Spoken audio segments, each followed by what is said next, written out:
Salam sepak bola, teman-teman netizen atau warganet yang saya hormati semuanya. Welcome back ke konten terbaru dari channel YouTube Triple B. Dan di konten kedua hari ini, saya ingin membahas tentang keputusan Shin Tae-yong yang mencoret Adam Ales dan juga Arkan Fikri dari skuad timnas Indonesia yang akan berlaga di Piala Asia pada pertengahan bulan ini. Dan saya juga ingin memberikan analisa singkat tentang pertandingan uji coba timnas Indonesia versus Libya yang akan dimainkan besok malam mulai pukul 20.00 waktu Indonesia Barat. Pertama-tama tentu saya ingin memberikan penjelasan kepada teman-teman tentang 26 pemain yang dibawa oleh Shin Tae-yong untuk berjuang di Piala Asia. Mulai dari pertandingan pertama yang akan dimainkan pada tanggal 15 Januari lawan Irak. Kita pertama-tama harus memahami teman-teman bahwa Shin Tae-yong punya hak penuh untuk menentukan pemain-pemain yang akan dia bawa sesuai dengan taktik yang akan dia pakai di Piala Asia. Jadi saya pikir tidak ada manfaatnya bagi kita untuk saling berdebat di sosial media. Apapun keputusan dari Shin Tae-yong dalam pemilihan pemain, saya pikir ada baiknya kita dukung. Karena beliaulah yang paling paham pemain mana yang sebetulnya siap untuk tampil di Piala Asia. Maka itu in the last moment, Shin Tae-yong mencoret dua pemain. Nah mungkin juga teman-teman penasaran, kok yang dicoret adalah dua pemain yang bermain di lini tengah. Ya, apakah dengan mencoret dua pemain ini akan kekurangan stok pemain bagi timnas Indonesia di lini tengah? Kalau menurut saya enggak, karena banyak pilihan bagi Shin Tae-yong di lini tengah. Ada Maklok, ada Ricky Kambuaya, ada Ivar Jenner, ada Marcelino Ferdinand. Bahkan Witan, kalau mau dimainkan di tengah pun sebagai attacking midfielder bisa. Kan dia pemain yang bisa bermain di beberapa posisi, walaupun dia biasa bermain di sayap. Jadi artinya dalam hal ini, Shin Tae-yong telah mengambil langkah yang tepat untuk tidak membawa Adam Ales dan juga Arkan Fikri. Arkan Fikri usianya masih sangat muda.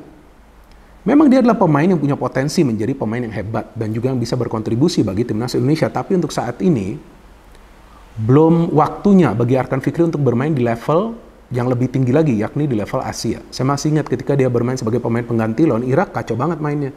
Di pertandingan itu, kualifikasi untuk ke Piala Dunia kan, kacau banget tuh dia main sebagai pemain pengganti. Bahkan saya mengkritik kan, kenapa Shin Tae-yong memainkan Arkan Fikri di babak kedua? Ini kan pemain yang belum punya pengalaman bermain di level senior, apalagi di kandang tim lawan. Lawannya Irak juga kan. Jadi saya pikir ya, nggak ada salahnya juga Arkan Fikri dicoret ya. Adam Ales juga dari awal saya sudah bingung kenapa dipilih gitu.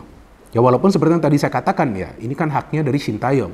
Jadi dialah yang paling paham, tapi ternyata ya dicoret juga. Karena sebetulnya pilihannya sudah ada gitu. Dan pilihan yang sebetulnya kalau bagi saya ini lebih ideal lagi. Ricky Kambuaya, pemain yang bisa bermain box to box, ya kan? Fisiknya kuat, staminanya gak perlu diragukan lagi. Maklok, oke lah, walaupun Maklok dalam beberapa pertandingan terakhir sering melakukan kesalahan, tapi masih bisa diandalkan. Dan Maklok dalam mengambil penalti ya, udah bagus lah ya, dia lebih sering mencetak gol. Ada Witan, oke jika dia dimainkan dari tengah, dia bisa melakukan pergerakan ke dalam.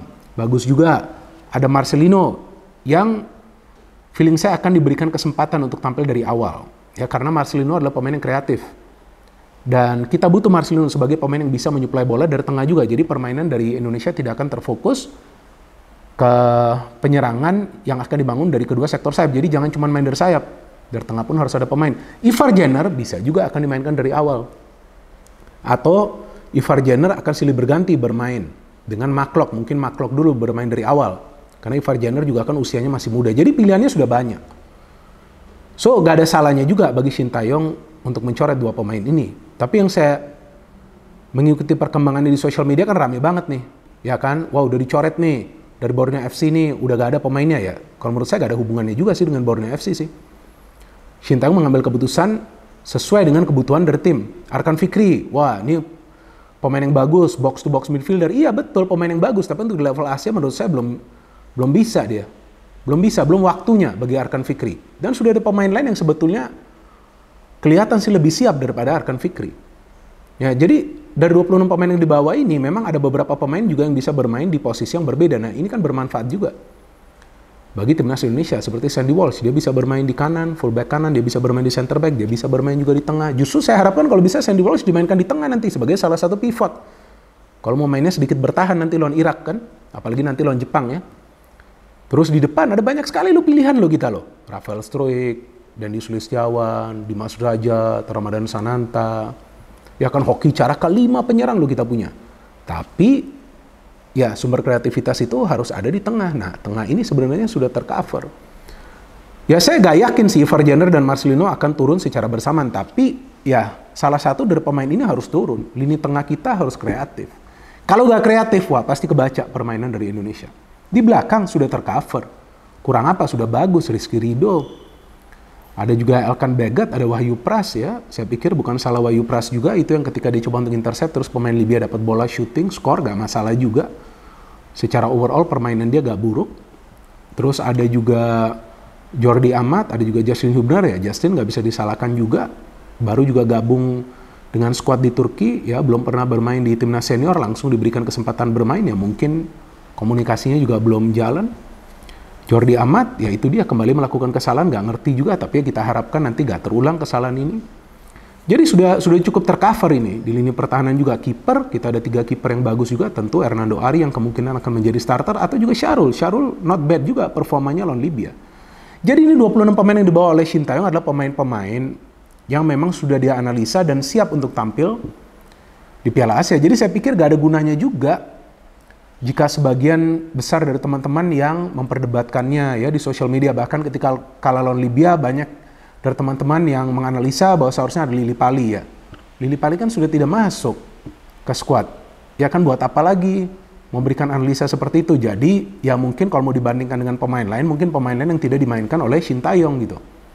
Jadi sekarang yang kita harus fokus kepada 26 pemain ini yang siap tampil, atau istilah kerennya kan siap tempur di Piala Asia. Dan seperti yang saya selalu katakan, para pemain, siapapun itu yang membela timnas Indonesia, sudah pasti akan berjuang habis-habisan di atas lapangan. Kalau perlu mereka berkeringat darah, karena mereka membela negara. Terus terang, seperti yang pernah saya jelaskan sebelumnya, Indonesia ini kan statusnya di atas kertas, di Piala Asia kan underdog. Dari 4 tim yang berada di grup D, sebetulnya peluang paling kecil untuk lolos adalah Indonesia, dan bagus.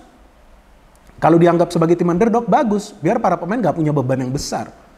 Main lepas saja, ikutin taktik dari pelatih, main lepas, jadi gak ada beban. Dan kita juga sebagai pemain ke-12, sebagai supporter, jangan memberikan tambahan tekanan. Jangan berekspektasi secara berlebihan. Kita boleh berekspektasi dan berharap timnas bisa lolos dari grup, tapi jangan memberikan tambahan beban kepada para pemain. Nanti mereka nih mainnya sudah dengan beban yang berat, sudah khawatir atau takut untuk melakukan kesalahan, nanti yang ada justru kesalahan demi kesalahan. Seperti di pertandingan lawan Libya itu kan, saya juga bingung kenapa mereka pada tegang, karena hype-nya sebelum pertandingan tersebut sangat besar. Seolah-olah mereka sudah bermain di Piala Asia, padahal kan pertandingan uji coba.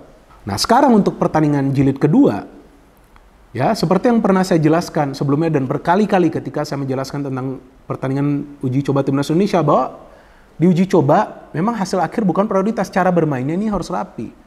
Tapi juga jangan sampai kebantai dong. Ya kan, kalau cara permainannya gak rapi, gak ada sinkronisasi pergerakan antara pemain yang menguasai bola dengan pemain yang melakukan pergerakan tanpa bola, tidak ada sinergi antar lini, gak ada konektivitas, ya tentu nanti kan bisa bahaya ya kalau form seperti ini kebawa ke Piala Asia. Jadi untuk pertandingan jilid kedua besok yang saya harapkan permainan rapi aja, gak perlu bermain indah juga, gak menang juga gak masalah, kalah pun gak masalah, tapi ya jangan dibantai juga dong bos, ya kan. Kalau dibantai, yang saya khawatir jangan sampai kena ke mental para pemain. Iya dong, kalau kalah di match pertama 0-4, tahu-tahu ya, amit-amit, saya gak berharap juga, ya kan. Di second match ini kalah lagi telak, nanti lawan Iran kalah lagi telak, itu kan bisa mengganggu psikologis para pemain juga. Jadi saya juga ketika memberikan kritik itu, kritikan yang objektif, bukan untuk menjatuhkan Shin Tae-yong atau juga para pemain dari timnas Indonesia. Ya teman-teman yang sudah mengenal saya kan tahu saya objektif. Ada saatnya saya perlu memuji, saya perlu mengapresiasi, tapi ada saatnya juga saya harus kritis. Nah untuk match kedua ini, ya agak muluk-muluk sih bagi saya. Udah mainnya bener aja deh. Jangan banyak kesalahan, jangan passing-passing yang salah, jangan menghalau bola yang salah. Udah, jadi kita nontonnya juga enak, dan kita juga confident gitu. Kita sendiri juga punya kepercayaan diri ya. Nanti di Piala Asia semoga ya bisa mendapatkan hasil-hasil akhir yang positif di 3 pertandingan fase grup, karena memang tidak ada yang mustahil dalam sepak bola, walaupun hitung-hitungan di atas kertas ya memang Indonesia akan sulit lolos, tapi ya gak masalah, main lepas aja. Nah jadi pertandingan uji coba yang kedua ini juga sama pentingnya, main lepas tapi tetap serius, ya dong. Karena jika Shin Tae-yong dianggap coba-coba di match pertama, sebetulnya pelatih dari Libya juga di match pertama coba-coba, karena jumlah pergantian pemainnya juga sama bos. Ya kalian hitung saja, oh lebih 1 Indonesia karena Hoki Caraka ditarik keluar sebelum pertandingan berakhir dan Arkan Fikri bermain. Tapi dari Libya juga sama, jumlah pergantian pemainnya banyak. 10 atau 11 tuh. Mereka juga mengubah formasi di babak kedua. Mereka justru pakai satu striker di babak kedua sama di babak pertama. Tapi midfieldnya tambah. Jadi dari 4 midfielder di babak pertama jadi 5 midfielder di babak kedua. Tapi kan permainan mereka rapi, ya kan? Mereka justru bisa memberikan tekanan kepada para pemain Indonesia. Itu maksud saya. Jadi di pertandingan uji coba harus ada yang namanya pola permainan. Kalau gak ada pola permainan, gimana nanti caranya chemistry akan terbentuk untuk pertandingan-pertandingan di Piala Asia. Jadi teman-teman, kita nonton pertandingan besok jilid kedua lawan Libya. Seperti biasa kita memberikan support, seperti biasa kita tetap mendukung timnas Indonesia dan kita harapkan para pemain bisa bermain rapi di pertandingan uji coba. Kalah seri atau menang itu bukan prioritas, tapi bermainlah secara benar. No hate, no politics, only football. Salam sepak bola.